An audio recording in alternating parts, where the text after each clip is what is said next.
Hello, ladies, gentlemen, everyone in between and beyond. My name is Taylor, and welcome back to Table Tested, this time covering a portion of Trident's Tale. Now, this is a kind of rather simple 3D action game where you play as a young pirate named Ocean trying to find a magical MacGuffin known as the Storm Trident. So, as I'm sure you're aware, I did release a video on this game a few days ago. Now, in that title, I literally said this game does not want to be played, and I talked about how it kept crashing for me. Now, I misjudged that and misattributed that to the game itself. I have come to realize and kind of confirm now that it's not a problem with the game, it is a problem with Unreal Engine 5 and my computer. I have a, I think, 14th gen CPU, which Intel CPU, let me be clear, which does not play well with Unreal Engine 5. I have had this issue with more than just Trident's Tale, but I didn't kind of correlate as to the fact it was Unreal Engine 5 causing the issue among multiple games. And Trident's Tale definitely gave me the most pushback when I tried restarting, verifying all that good stuff. So I was able to get a little bit more footage of the game, kind of expand on my thoughts a bit.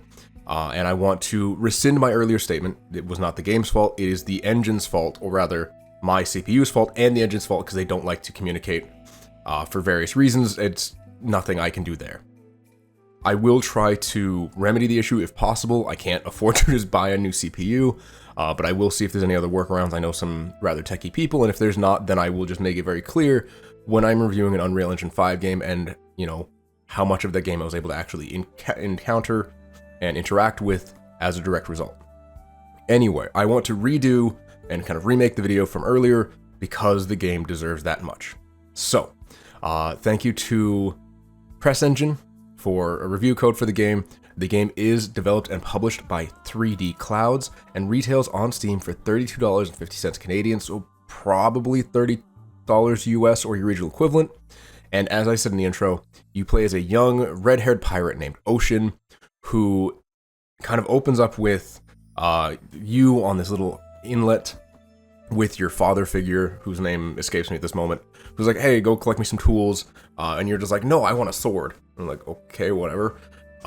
Then you collect the tools for him, but in doing so, you find this glowing mystical pendant that's apparently a fragment of the Storm Trident. And you're like, oh, what's this? Maybe it's magic, let me go get it appraised at the shop. So clearly magic is very much just a normal thing here. Then you head down to the pirate village, where you, along the way, steal a sword from some sleeping naval guards, like that's just a normal thing. Get the pendant appraised, it turns out it is kind of magic, and then the Navy attacks you for, naturally, being angry that you stole their sword. So you go ahead and basically kill them, which seems a little aggressive. You did just steal from them, and now you're like, oh, you're mad that I stole from you, let me kill you. And no one bats an eye. So I don't really know where this game is thematically. It does not take itself too seriously, but it also just doesn't have a lot of slapstick humor, so I'm really confused. Anyway, you then go back to your father to be like, hey, look at my cool sword, but along the way you find your home is burning, and you're being attacked by skeletons, just out of nowhere. Skeleton pirates, just bam. So you take down the skeletons, you find your dad's like, get out of here, I'm clearly gonna die. So he tells you to go to the ship behind the waterfall, and so you do. You run away, leaving your dad there on the island to die. Then you hop in your ship. This is what starts ship combat. So this is very simple, very basic. You can press Y to open your sails up to 3 levels, which will increase your speed, B to close them to decrease your speed, and you can fire your cannons on all 4 sides of your ship. Bow, port, starboard, and I can't remember the other one. Anyway, stern, that's it.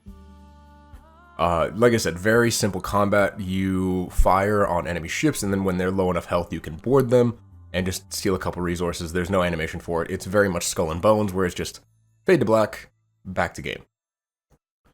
Along the way, you're like, oh, I need to go get more gunpowder. So you head to this merchant cove, where you just randomly rescue a guy from skeletons, and turns out that's the merchant's assistant, who then is like, hey, my idiot assistant will open up the door, go through the cave, and you can get to my secret gunpowder stash because I don't keep the real stuff out front because I can't trust pirates. Why are you selling to pirates if you can't trust... anyway. So you go through the cave, at which point you encounter a boss fight. Now, this skeleton's name is Zack. He was seen just in a previous little cutscene. Nothing major, so I didn't really mention it.